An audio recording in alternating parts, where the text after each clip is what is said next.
Well, hi, Jessica. Nice to meet you. Hi, I'm Abby. I'm Caroline. And I'm Tom. nice to meet you all virtually. I know. And we just have a couple questions. I think, Caroline, did you have our first one? Yes, well, we are members of the Riley Institute's Advanced Team, a group of Furman University students interested in government and public policy. And while we wish we were on campus with you right now, we are glad to have this opportunity to talk to you virtually. So just to introduce you, today we're joined by Jessica Taylor, who is the Senate and Government's editor for the Cook Political Report. Before joining Cook, Taylor was a political reporter covering elections and breaking news for National Public Radio. Taylor is also a Furman graduate and has spoken about the intersection of politics and media at past Riley Institute events. And Ms. Taylor, we want to thank you greatly for taking the time to talk to us today.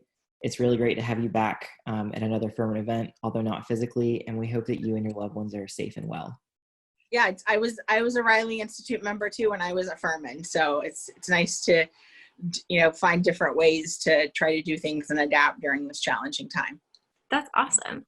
All right, so I do have the first question. So because of COVID-19, several states have either postponed their presidential primaries or transitioned to the process of voting by mail. How may the coronavirus continue to shape voting methods and voter turnout leading up to the November election? So we really are seeing a massive shift right now, and I think there's still just a lot of uncertainty right now. And we did an analysis of the Cook Political Report and looked at especially the states that are battleground states in the presidential election. And we found that actually all of them except for Texas do have pretty lenient vote by mail or absentee ballot request forms. So, when we look at, where it could impact the presidential election, the states that we think that will decide it, there does seem to be some recourse for voters to try to find alternate methods. But we really have seen this become a political football, if you will. And that's being led by President Trump, where he believes that without fact that the vote by mail or absentee ballots could be forms of voter fraud. He has continued to insist this since his election, again, without evidence. And even when he himself actually has voted absentee and voted by mail in the past. So we are seeing, Republicans and some conservative groups really take up this and cast down on it. But I think that we as a society, when we have been confronted with what is going on right now, and I think just the uncertainty of everything right now that we don't know, some states are beginning to reopen, but that's even as, we're seeing cases still unfortunately go up. There's also the fear of some type of recurrence happening in the fall, and that could dovetail with election season. So I think that you are going to see a lot of states grapple with how to do this. I mean, Wisconsin a few weeks ago was sort of a perfect bad example of not being able to come to an agreement, and you had voters getting out there. I mean, the pictures were just devastating of waiting in lines at decreased polling locations. And, we've seen reports that there were some cases that unfortunately came out of that. And I think that, voting should be, and it should be a right for every person that is eligible. And I think that states have to find ways to make it easier for people. And I think that, Democrats are pushing this very hard, and like so many things, it has become divided along partisan lines that Democrats are pushing, okay, we want to expand votes and these things, while Republicans continue to cast doubt on these alternative voting measures. But I think that you're going to see more states try to find ways for people, whether it's seniors or, people that just fear getting out right now. I think what this election is in many ways going to be unlike anyone that we have ever faced. But, this crisis that we're facing right now, you can see it just in the already delayed primaries. And when it comes to the presidential election in the fall, this is something that has to happen, that is mandated by the Constitution and is incredibly important, and that we have to find a way as an evolved society, as a technological society, to find ways to make that happen safely. I mean, certainly safeguarding election procedures, but also to safeguard people's health. Absolutely. Thank you. And then our next question, how do you feel the United States response to COVID has highlighted the complex relationship between the federal and state powers? And does the current response model have implications for future state and federal interactions in regard to national emergencies and beyond? I think it's really interesting. You know, in my position, I study governors, and it's been really interesting because in politics, we have seen a move away from governors at the presidential level. Typically, I mean, you had George W. Bush as a former governor. Ronald Reagan is a former governor. Bill Clinton is a former governor. Typically, Right. these chief executives were people that voters looked to because they had experience managing large swaths of the federal government. And I think social media and just the cable news cycle has played into this, that governors aren't stars anymore. They're not sort of in the main spotlight. I think that's why you saw senators recently come up, Barack Obama and Hillary Clinton, and come up through those types of method as becoming prominent candidates for president. I mean, we even saw in the Democratic primary this past cycle, governors that were trying to highlight their relevant experience, like Jay Inslee and John Hickenlooper and Steve Bullock, did not do well at all. They faded very quickly. And then you also have just voters that in 2016 rejected just the basic of political norms and sort of wanted an outsider in there. But I think Right. what this crisis has highlighted is that government experience is not a bad thing, especially when it comes to managing a crisis of this magnitude. And I think that's really exposed what many political scientists and political analysts thought, the danger of putting someone in as president that had no political background whatsoever, no executive experience, no military experience, the first one ever to not have prior elective experience or military experience, and as president, that they don't understand just the mechanics of how government works and how these different branches and different things work together. And Right. so, and I think, you know, the very last Democratic debate that we had too, I think underscored that when you had, you know, before Bernie Sanders dropped out, you could see Joe Biden in the way that he has been in government for so long, understanding how these different things work together and how states and federal branches can work together. And I think that that's something that you hear him talking about. You know, he's sort of at a disadvantage in a way right now because he can't traditionally campaign. But I think what this is highlighting is the failures and weaknesses of President Trump's experience in this category. And I think that's why you have governors that have had a lot of political experience, like Republican Governor Mike DeWine of Ohio, who has been in government for decades, sort of not really a flashy type person, but he's gotten a lot of plaudits for how he's handled the crisis, and governors that know how these things happen. So it's interesting to me to watch to see if in these coming years, if we do see a return to governors and state executives over this, because they've had to manage things. And we see in polling too, one of the most interesting things to me, when we look at state by state polling of how this crisis is being handled, governors are overwhelmingly getting much higher marks than President Trump is in each state by an average of about 20 points. So people are seeing their governors, they're seeing them on a much more personal, individual level, and they're liking what they're handling. And I think when they look at the federal government and Trump's briefings that have just been unwieldy and combative, they're not getting a lot of solace and comfort in that, where you can look to Andrew Cuomo's daily briefings in New York that are very informative and telling people information that is literally life or death to them. Right. Definitely. It's an interesting, I never thought of it as a return to the governors. That would be an interesting look. Okay, so I think I have our next question, shifting over towards the Senate. Without removing the filibuster, what measures can or could be taken to foster cooperation in Congress as we look toward the possibility of more coronavirus relief bills or other legislation? I think it's just, we are at such a partisan environment, and that is from the top down, that Republicans that used to be able to work across the aisle are now, if you dare cross President Trump, you're persona non grata. And we see that in the Senate elections this year, especially with the Senate very much in play, that Republicans, even in swing states, they are having to stand by President Trump, even though he may lose their states or is unpopular in their states, because they fear a reprise from the base. And, when I think when it looks to, getting things done, we have seen, there's finger pointing and there's just back and forth, and it's just people's lives and money and finances on the line. So, something is going to, maybe we reach a breaking point where voters are just tired of this.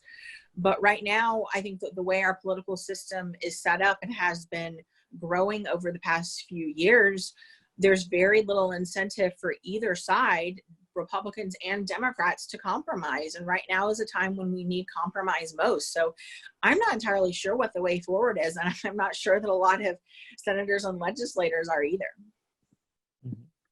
Absolutely. So coming to this idea of political parties, do you suspect voting changes due to COVID-19 will affect one political party more than the other? Or do you think that these implications will be equally felt by both parties? Well, we look at older voters especially, and they're the ones that, might have more difficulty getting an absentee ballot, going through, the process of doing that, or, as a more vulnerable population, may be more afraid to go to the polls. And we've seen those typically tend to vote toward Republican. So there does seem to be some incentive there for Trump and Republicans to push that. And they have actually said that they support having maybe voters over 65 getting an absentee ballot or different things too. But we also have seen in polling recently that sect of voters are moving more toward Joe Biden, in fact. And again, I think it goes back to those, and you have seen Trump not do these briefings as much as he was doing every single day, because again, that is the bedrock of many Republican base voters, that he needs those voters. And I think that when it is literally about life and death for a lot of these people, and you even have some legislators out there talking about, some people are going to die. This is just what is going to happen. Those older people look at that and say, hey, I'm a person too. I matter. Even if I'm older, you're someone's grandmother, you're someone's parent. And, so I think that those are the people I think that could end up needing more help and needing those ballots. But, and I think younger voters, if their states allow for no fault absentee voting or something like that, then they may know more how to get those things too. But then we also have seen some young people, just not even wanting to use the mail or something that's so foreign to them. Some people saying, it's hard to just go get a stamp and do this. So I think it does require some extra effort to try to get this, that it may not be as simple as just, going to your precinct where you've gone to every single time before, that it may require some planning ahead. And I think we're going to see get out the vote efforts change in that way as well. Right. And then kind of moving back to the governors and the state level, during a crisis like COVID, what powers do governors have in relation to the national government and to the towns and municipalities? And from what you've seen or heard, have governors been largely within their rights in what they've done so far, or are they overstepping their bounds? I think that we are going to see some court cases about this, and we're seeing pushback among people. But also, when we look at polls, you've seen the protests at state houses and questioning whether people have gone too far. But when we look at polling, it's still a very clear majority, at least 2/3 or 3/4 in many cases, of people that still think that there should be restrictions. I think that some of these people it's astroturfing, it is coming out and trying to get attention and different things too.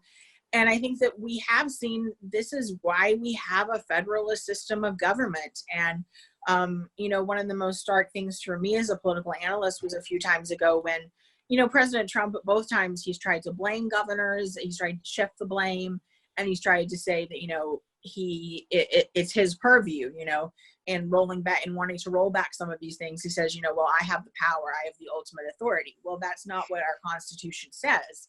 Right. You know, we have a system of checks and balances, and we have the 10th Amendment for a reason. And we are seeing that come into view, but we are also, you know, there was a reason we didn't stay with the Articles of Confederation either, that we are a united country where, yes, there are state borders, but a virus doesn't respect state borders. And so, you know, if one state next to another is taking more stringent measures while one is taking more lenient measures and trying to open things back up before we have proper safeguards in place and proper testing and proper procedures, then that could start another infection in another place. I mean, so it's an interesting quandary that we find ourselves in. But, you know, governors, I think that a lot of them have been more hesitant to tap into that strong power, that strong executive that we typically have not seen. And I think it is a lot of Republican governors that sort of owed their primary wins to President Trump, and they really did not want to anger and to cross him, such as Brian Kemp in Georgia and Ron DeSantis in Florida, whereas other governors have really sort of pushed back and put in really strong measures. And, you know, Trump has chided them, like Gretchen Whitmer in Michigan. And so, you know, I think that you have people that are, you know, a more libertarian viewpoint, but then you have people that say, you know, hey, life, liberty, and the pursuit of happiness, life is the first one of those. And if you're trying to protect someone's life, you're trying to protect their physical life as well. Right. Okay, this is great. Going straight off of that, in regards with the leadership of each state, how important is interstate cooperation compared to intrastate cooperation in times such as these? I think that it is really important because, again, you know, you have, so where I am up here, I live in Alexandria, Virginia. I'm just outside of Washington, D.C. And, you know, we have, you know, the NOVA region that we call it, the DMV region. So, you know, Maryland and DC and Virginia, I know we are all very close here. So something that happens just across the border in Maryland could affect us here, and something that happens in DC could affect us. So, you know, I think that you found, you know, the mayor of DC and the governors of Virginia and Maryland trying to work together. You've seen, you know, the other governors trying to work together in a way too. But we also have seen, which is interesting, and I think, again, it goes back to that, you know, clash between the federal government that wants to portray a very strong hand and show that they are in charge and making things happen, even though we have evidence of that not being true. For instance, Maryland Governor Larry Hogan, they had to get a secret shipment of supplies from overseas, and they had to have the plane land at BWI Airport and National Guard protect it. So I think in a way it is sort of, you know, every state for itself first, but then we have seen other states, you know, okay, we're not using these ventilators, we can send them other places. So I think it's a little bit of both, but it has sort of shown some interesting, I think, stressors within the way our government is set up, because I think that, you know, governors, they still have to think of their people first, but who is around them still impacts what happens to these people. You know, I grew up in Tennessee, and I grew up right along the Virginia border. In fact, I grew up right near Bristol, which is literally a split city. There is a street downtown called State Street, where one side of the street is in Tennessee and one side of the street is in Virginia. And, you know, Tennessee right now is opening back up restaurants and things. So one half of the city is open, whereas Virginia has more strict restrictions. So you've also seen tension between that, because some commerce and things are able to open up, but just because they're on the different side of the street, they haven't been able to. So I think it does show, you know, that we have states and these lines in place, but, you know, how, you know, fudgy sort of are we able to be with them in a way too. Yeah. Right. Well, I think that's great. Thank you so much for joining us. We really appreciate it. Sure thing. Happy to be here. Thank you for joining us. Hope you all are staying safe and everything at home. Thank you. Good luck with finals. Thank you.